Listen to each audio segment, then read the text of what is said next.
இதுக்குள்ளே போகலாமாடா? ஓகே, இதில் போகலாம்.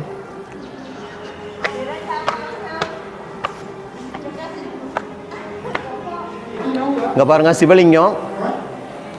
ஸோ சிவனுக்காக அதாவது சிவனுக்காக உருவாக்கப்பட்ட ஆலயம். சிவலிங்கத்தை பற்றின சிற்பங்கள் ஏகப்பட்டது இருக்குங்க. கீழே மாட்டோட சிற்பம் செதுக்கி வச்சுருக்காங்க, ரிஷபம். இந்த கோயிலை சுற்றி யானைகளோட சிற்பங்கள் நிறைய செஞ்சு வச்சுருக்காங்க. இந்த எல்லோரா குகை கோயிலுக்கு வரணுங்கிறது வந்து எனக்கு ஒரு நீண்ட நாள் ஆசை. ஏன் அப்படின்னா, இதை வந்து நான் ஸ்கூல் புக்கில் படிச்சிருக்கேன், எல்லோரா அஜந்தா குகை கோயில்கள் அப்படின்னு சொல்லி. அப்புறம் இங்கே எப்படி வர்றது அப்படின்னு சொல்லிட்டு நான் வந்து ரீசெண்டாக நெட்டில் பார்த்தேன்.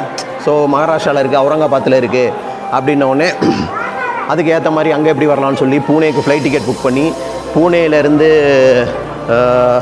நேற்று ஒரு கோயிலுக்கு நாசிக்கில் வந்துட்டு திரும்பகேஸ்வரர்னு சொல்லிட்டு ஒரு ஜோதிர்லிங்க ஆலயத்துக்கு போயிட்டு அந்த நாசிக்லேருந்து இந்த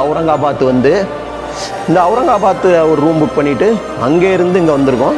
இது ஒரு 30 கிலோமீட்டர் அவுரங்காபாத்துலேருந்து. ஸோ பஸ்ஸில் வந்தோம். பஸ்ஸில் வந்து என்ன ஒரே ஒரு பிரச்சனைனா வெயில்.